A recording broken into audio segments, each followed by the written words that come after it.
우리가 세상의 성공을 좌우하는 것은 요즘에는 다름이 아니라 영향력입니다. 영향력은 참으로 엄청난 힘을 가지고 있습니다. 우리가 생각하는 것보다 이 영향력이라는 것이 요즘 세상에는 강력한 힘을 가지고 있다라는 것이죠. 때로는 사람과 사람 사이에서 가교 역할을 하기도 합니다. 예전에는 자격증이 있으면요, 소위 전문가라고 그렇게 불렸습니다. 그래서 이 자격증을 많이 가지고 있으면 여기저기서 또 돈을 벌 수 있는 그런 기회도 많았고 또 불려지는 곳들도 참 많았습니다. 그렇지만 요즘은 자격증이 넘쳐나는 시대입니다. 너도 나도 그 자격증에 대한 중요함을 잘 깨달아서 자격증을 많이 소유하고 있다는 것이죠. 그런데 중요한 게 있습니다. 이 자격증이 많고 적으면 문제가 아니라는 것이죠. 뭐냐? 일을 잘해야 됩니다. 다시 말해서 실력이 있어야 인정받는 그런 사회다라는 것이죠. 그렇게 인정받는 그런 사람들, 인정하는 사람들이 많이 늘어나고 그리고 내 이름을 많이 알게 되면 그렇게 되면 어떻게 됐습니까? 나의 영향력이 높아지는 것이죠. 내가 내뱉은 그 한마디가 큰 이슈가 됩니다. 영향력이 낮은 사람의 말은 사람들이 들으려고 하지 않습니다. 하지만 영향력이 있는 사람의 그 말 한마디는 어떤 사람의 인생을 바꿔놓기도 하죠. 나를 얼마나 많은 사람들이 알고 있는가, 그것이 곧 힘이고 그것을 우리는 영향력이다라고 그렇게 부릅니다. 사람들은 저마다 크고 작은 영향력을 가지고 있습니다. 그렇게 사람은 서로를 적당히 영향을 주고받으며 살아가고 있습니다. 서로가 서로에게 말이죠. 개인과 개인, 또 개인과 공동체, 또는 공동체와 공동체, 이렇게 말입니다. 정의로운 사람이 있습니다. 그러면 그 정의로운 사람들 주변에는 어떻습니까? 정의로운 사람으로 퍼져나가게 됩니다. 반면에 게으른 사람은 어떻습니까? 한 명의 게으른 사람으로 인해서 그 사람이 속한 그 공동체 점점 게을러집니다. 이 한 사람으로 인해서 주변 사람들이 다 게을러지는 것이죠. 악한 영향력입니다. 영향력은 이렇게 사람과 사람 사이에 작은 변화를 가져다 줍니다. 사람을 통해서 서서히 변화하는 것이죠. 그러나 우리는 어쩔 때는 완전히 변화할 때가 있습니다. 우리가 생각지도 못한 시간대에 우리가 완벽하게 변화할 때가 있다라는 것이죠. 그것은 다름 아닌 내가 예수 그리스도를 만났을 때입니다. 그냥 만나는 것도 아니고 제대로 만났을 때 우리의 인생은 완전히 변하게 되는 것이죠. 오늘 본문은 예수님을 만나면서 우리 안에 나타나는 그 변화에 대한 말씀입니다. 먼저 오늘 본문 배경의 등장인물 함께 보도록 하겠습니다. 본문 18절 내용 함께 보도록 하겠습니다. 본문 18절입니다. 우리 다 함께 한 목소리로 크게 불러보도록 하겠습니다. 갈릴리 해변에 다니시다가 두 형제 곧 베드로라 하는 시몬과 그의 형제 안드레가 바다에 금을 던지는 것을 보시니 그들은 어부라. 베드로는 갈릴리에서 고기 잡는 어부입니다. 우리가 잘 알고 있죠. 그는 어부입니다. 베테랑입니다. 말씀에서처럼 바다에 그물을 던져서 고기를 잡는 것이 그의 직업이자 그의 일생이자 그의 하루 종일 하는 일인 것이죠. 오늘 본문과 동일한 내용이 누가복음에 나와 있습니다. 좀 더 자세히 기록되어 있는데요. 누가복음 5장 2절을 제가 읽어드리도록 하겠습니다. 호숫가에 배 두 척이 있는 것을 보시니 어부들은 배에서 나와서 그물을 씻는지라. 여러분, 그물은 언제 씻을까요? 우리가 그물을 씻을 때는 언제일까요? 준비할 때 그물을 씻게 되겠죠. 그리고 언제 씻겠습니까? 모든 작업을 다 마무리했을 때 우리는 그물을 씻습니다. 고기를 다 잡고 난 뒤에 그 다음을 위해서 이 그물을 씻는 것이죠. 누가복음 5장 5절 상반절 말씀입니다. 시몬이 대답하여 이르되 선생님, 우리들이 밤이 새도록 수고하였으되 잡은 것이 없지만은. 그물을 씻는 이유가 나옵니다. 밤이 새도록 고기를 잡기 위해서 힘을 썼지만, 내가 수고를 하였지만, 내가 가진 노력을 다 퍼부었지만 잡은 고기가 한마디로 없었다라는 것입니다. 갈릴리 어부 이 베드로는 세상에서 가장 잘하는 일이 무엇입니까? 바로 고기를 잡는 일입니다. 그가 태어나서 지금까지 생업으로 삼고 있는 바로 이 일이 그가 가장 잘하는 일입니다. 그런데 오늘은 베드로는 빈손입니다. 오늘도 우리는 이 베드로처럼 우리가 가장 자신 있는 일을 하고자 합니다. 그런데 우리가 가장 자신 있는 일이 잘 되지 않을 때 우리는 어떻습니까? 좌절하게 되죠. 그렇게 우리의 삶에 큰 낙심이 찾아올 때면 우리의 자존감은 크게 떨어집니다. 뭔가 잘할 수 없을 것 같고 자신감도 떨어집니다. 위축되어 버리죠. 심하면 이것으로 인해서 사람이 스스로 목숨을 끊기도 합니다. 베드로는 어떻게 보면 순간 좌절했을 것입니다. 야, 내가 이거밖에 안 되나? 내가 새벽에 이렇게 나와서 고기를 이렇게 잡는데 내 실력이 이거밖에 안 되나? 고기가 어떻게 한 마리도 잡히지 않는 것일까? 밤새도록 수고하였다라고 그랬습니다. 이렇게도 해보고 저렇게도 해보고 가진 노력과 방법을 다 쏟아부었지만 베드로는 빈손이었습니다. 하지만 베드로는 좌절하지 않았습니다. 세상 사람들과 달리 그는 무엇을 하였느냐? 큰 기적을 체험했다라는 것이죠. 바로 그 기적은 예수님을 만난 것입니다. 예수님을 만나게 되면 가장 먼저 내 안에 있는 그 죄를 내가 깨닫게 되고 그리고 그것을 고백하게 되죠. 그것을 우리는 뭐라 그럽니까? 회개라 합니다. 왜냐하면 예수님을 만남으로써 내 안에 죄가 가득하다라는 그 사실을 내가 알게 되기 때문이죠. 누가복음 5장 8절입니다. 시몬 베드로가 이를 보고 예수의 무릎 아래에 엎드려 이르되 주여 나를 떠나소서 나는 죄인이로소이다 하니.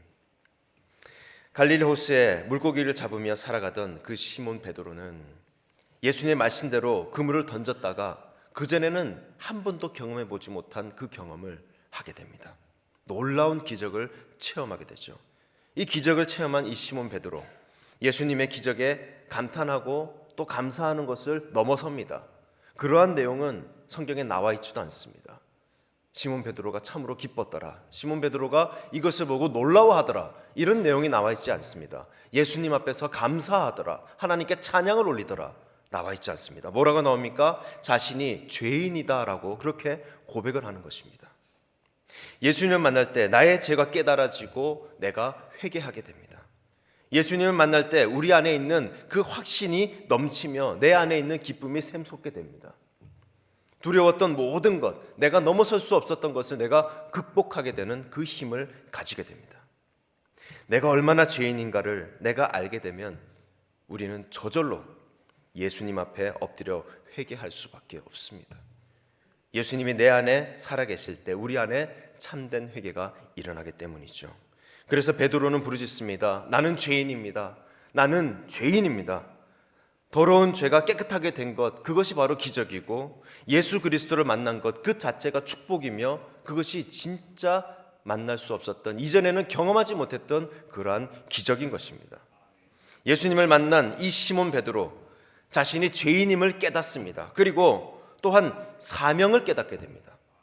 예수님께서 우리 안에 역사하실 때 예수님은 우리에게 새로운 사명을 부어주십니다. 그것이 바로 놀라운 일이죠. 누가복음 5장 10절 말씀입니다. 세베대의 아들로서 시몬의 동업자인 야고보와 요한도 놀랐습니다. 예수께서 시몬에게 이르시되 무서워하지 말라, 이제 후로는 네가 사람을 취하리라 하시니. 네가 이제는 사람을 취할 것이다 라고 합니다. 베드로를 만나신 예수님께서 베드로에게 새로운 사명을 주십니다. 바로 복음을 전하며 사람을 낚는 일입니다. 지금까지 베드로는 자신의 사명이 무엇이었습니까? 자신의 사명은 바로 고기를 잡는 것입니다. 어부로서 사는 거예요. 그런데 이제 베드로는 다른 사명을 가지고 살아갑니다. 바로 복음을 전하며 사람을 낚는 일입니다. 지금까지 베드로는 자신의 사명, 그 사명을 붙들고 살았습니다. 나는 어부야. 나는 평생 어부로 살아야 돼. 나는 눈을 떠서 그물을 씻고 배를 출항해서 바다에 그물을 던지고 그렇게 고기를 낚아서 그렇게 사는, 그것이 나의 천직이야 라고 살고 있었습니다. 그러나 예수님을 만난 그 이후에 어떻습니까? 물고기가 아닌 사람을 낚는 어부가 되었다라는 것이죠. 그러한 새로운 사명을 깨닫고 그것을 받고 이제는 그것을 누리며 살아갑니다. 깨끗해진 영에 주님은 새로운 사명을 부어주십니다. 우리의 영이 깨끗해졌을 때, 내가 회개하고 내 죄 사함을 받았을 때에 예수님은 우리에게 특별한 사명을 주시는 것이죠. 베드로와 같이 우리 모두는 사명자입니다. 우리는 한 명 한 명 모두가, 여기 나오신 모두가 다 사명자입니다. 이것이 주님이 내 안에 계신 증거이죠. 고기를 낚으면 고기는 배 안에서 어떻습니까? 바로 죽습니다. 우리가 고기를 낚아보면 어떻습니까? 고기는 성질이 더럽습니다. 그래서 바로 죽어버립니다. 지금까지 베드로는 고기를 낚았습니다. 말 그대로 고기를 지금까지 죽여왔다라는 것이죠. 하지만 이제는 주님의 사명자가 되었습니다. 사람을 낚는 어부가 됩니다. 그러면 사람을 죽입니까? 아닙니다. 사람을 낚으면 죽이지 않고 영원한 생명을 얻게 됩니다. 죽이던 손이 바로 살리던 손으로 바뀌어지는 것이죠. 완전히 변화되는 것이 바로 이것입니다. 우리가 함께 소리 외쳐서 이것을 선포했으면 좋겠습니다. 제가 선창하면 여러분이 따라하시기 바랍니다. 나는 사명자다. 나는 사명자다. 내 사명은 복음을 전하며 사람을 낚는 일이다. 내 사명은 복음을 전하며 사람을 낚는 일이다. 세상에서의 역할, 우리에게 주어진 것이 있습니다. 그것을 우리는 생업이다라고 얘기합니다. 우리가 가진 역할이 다 있습니다. 그것이 생업입니다. 어떤 사람은 건물을 짓는 사람이 있고 어떤 사람은 남을 치료해 주는 사람이 있습니다. 그렇게 우리는 서로 다른 모습으로 살아가죠. 그리고 우리 하나님께서 하나님의 자녀로 우리를 삼아주시고 하나님의 자녀로서의 역할을 주신 것이 바로 이 사명입니다. 비록 주님께서 우리에게 주신 그 사명은 한때는 부담스럽기도 하고 한 번은 이 사명이 참 고달픈 일이다라고 생각할 수도 있습니다. 하지만 그 사명은 곧 우리의 영광이 됩니다. 그리고 무엇보다 주님을 기쁘시게 할 수 있는, 내가 할 수 있는 유일한 일, 최고 잘할 수 있는 일이 되어버린다라는 것이죠. 우리가 충성스럽게 사명을 감당할 때 주님은 기뻐하십니다. 그리고 우리는 주님의 참된 기쁨이 됩니다. 내가 그 사명을 잘 감당할 때 이러한 역사는 이루어지는 것이죠. 오늘 베드로가 체험한 그 기적은 어떻게 보면 인생 최고의 기적입니다. 단지 물고기를 많이 잡은 것, 그것이 문제가 아닙니다. 무엇이냐? 예수님을 만나게 된 그것이 바로 위대한 사건이다라는 것이죠. 그것이 바로 베드로를 변화시키는 사건이었다라는 것입니다. 우리는 이런 것을, 다른 사람들은 우연이라 말을 합니다.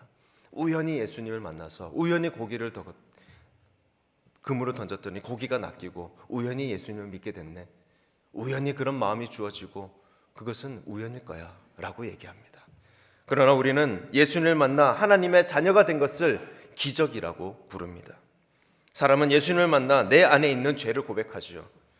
내 인생이 그 순간부터 완전히 변화되는 것입니다. 내 죄를 고백하는 그 순간 내 인생은 바뀌는 것이에요. 그리고 새로운 사명도 그 순간 나에게 부어주십니다. 예수님을 만나고 내 죄 사함을 하고 새로운 사명을 받는 것, 그것이 순간적으로 이루어진다는 것입니다. 그런데 이러한 변화가 시작되는 것은 언제일까? 이러한 변화는 언제부터 뭔가 시작되는 것일까? 내가 해야 할 것은 무엇인가? 예수님의 말씀에 순종할 때입니다. 내가 예수님의 말씀에 순종할 때 기적은 일어나는 것이죠. 예수님의 말씀에 베드로가 순종하였기 때문에 예수 그리스도를 만나게 된 것이고, 그리고 이 기적은 일어나는 것입니다. 누가복음 5장 5절 말씀입니다. 시몬이 대답하여 이르되 선생님, 우리들이 밤이 새도록 수고하였을 때 잡은 것이 없지만은 말씀에 의지하여 내가 그물을 내리리이다. 내가 그물을 내리리이다. 예수님의 그 말씀 뒤에 베드로가 그냥 가버렸으면 아무 일도 일어나지 않습니다. 베드로는 오늘도 고기를 잡는 그러한 어부로서 살아가고 예수님과의 그 만남은 작은 추억으로 남는 것이죠. 한때 예수님을 만났던 아련한 기억으로 남는 것입니다. 그리고 성경에는 베드로의 말은 그것으로 끝나는 것이죠. 하지만 말씀에 순종하여 베드로가 그물을 내렸기 때문에 많은 물고기를 낚을 수가 있었습니다. 말씀에 순종하여서 나의 죄를 고백했기 때문에 새로운 사명을 받을 수 있었던 것입니다. 나사렛 산골의 목수 출신인 그 예수님이 직업이 완전히 다른 갈릴리 호숫가에서 자라서 그것으로 생업을 이어나가는 지금까지 물고기만 잡아온 그 시몬 베드로에게 깊은 곳에 가서 그물을 던지라라고 그렇게 말씀하시는 것, 어떻게 보면 베테랑인 이 베드로의 입장에서는 납득하기 힘든 아주 황당한 일일 수도 있습니다. 하지만 베드로의 선택은 무엇이었습니까? 주님의 말씀에 대한 순종이었습니다. 오직 주님의 말씀에 순종했다라는 것입니다. 내 상황에는 납득할 수가 없습니다. 우리가 자신 있는 분야가 다 있지 않습니까? 우리가 다 전공자입니다. 한 분야를 파고 들었습니다. 그것으로 남의 주머니에서 돈을 받아서 우리가 생업을 하고 살잖아요. 자, 내 분야에 있어서 다른 사람의 의견을 내가 받아들이고 수용하는 것 쉽지 않습니다. 분명히 이것은 이렇게 해야 되는데 다른 얘기를 할 때 그것을 받아들인다? 쉽지 않습니다. 절대 쉬운 일이 아닌 것이죠. 어떤 사람에게는 그것은 절대 용납될 수 없는 일입니다. 어떤 장인이 있지 않습니까? 그 장인은 이상한 소리를 들으면 그 사람과 이제 다시는 만나려고 하지 않을 것입니다. 나는 여기에 전문가이기 때문에 그렇죠. 그러한 관점으로 본다면 베드로의 순종은 그냥 순종이 아니죠. 일반 사람들이 흔히 할 수 있는 그런 순종을 넘어서서 우리의 상식전에서는 납득이 되지 않는 그러한 순종, 이것이 베드로의 특별한 순종입니다. 새로운 사명은 순종에서 나오며 그 사명을 이루어 나가는 그 모든 과정 또한 순종입니다. 새생명 전도 축제가 4월 27일에 이렇게 열립니다. 우리는 이제 교회에서 눈을 뜨면 의식하지 않아도 새생명 전도 축제 이 포스터가 우리 눈앞에 펼쳐집니다. 왜냐? 전도사님께서 다 붙이셨기 때문입니다. 종종 걸음을 하시면서 스카치 테이프를 붙이시면서 아이고야 아이고야 하면서 그 전도 테이프를 다 붙이셨습니다. 그동안 우리는 생업으로 위장했던 우리입니다. 우리의 본 모습을 이제는 보여줘야 하는 때이죠. 우리의 본 모습입니다. 우리는 이때 동안 가장하고 위장했어요. 우리의 본업에 우리는 충실해야 합니다. 우리의 본업, 즉 우리의 사명은 무엇입니까? 아까 우리가 외쳤죠. 복음을 전하고 사람을 낚는 일입니다. 우리는 복음을 전하고 사람을 낚는 일이 우리의 사명이자 우리의 본업입니다. 우리가 지금 하고 있는 모든 일은 어떻게 보면 위장이죠. 우리는 복음을 선포해야 합니다. 선포하는 것은 나이지만 그때부터 일하시는 분은 바로 하나님이십니다. 나는 그저 복음을 선포할 뿐입니다. 나는 그저 잃은 영혼을 교회에 데리고 오기만 하면 됩니다. 그러면 그때부터 일하시는 분은 하나님이시라는 거예요.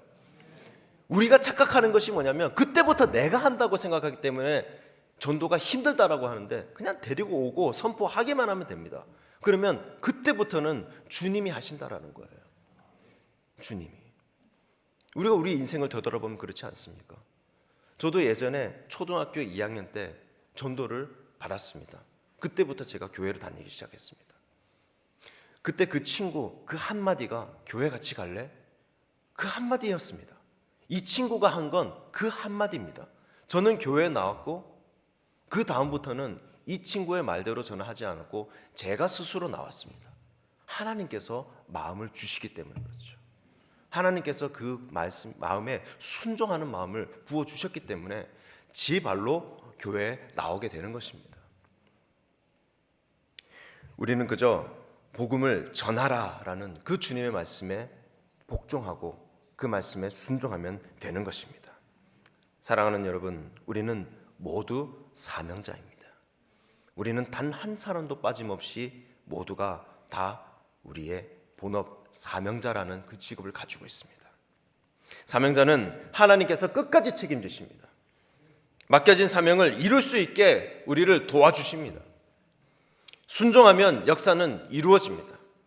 베드로는 자신의 지식 그리고 경험 모든 생각을 접고 주님의 말씀에 먼저 순종하였습니다. 그 결과 어떻습니까? 주님의 능력으로 아버지 하나님 앞에 나올 수가 있었고 그 경험, 그 체험, 그 이적을 맛볼 수 있었습니다. 그리고 예수 그리스도를 직접적으로 만났으며 그의 삶이 그로 인해서 완전히 바뀌게 되는 것이죠. 지금까지 변하지 않고 순종하지 못했다면 주님의 말씀에 먼저 순종하시기 바랍니다.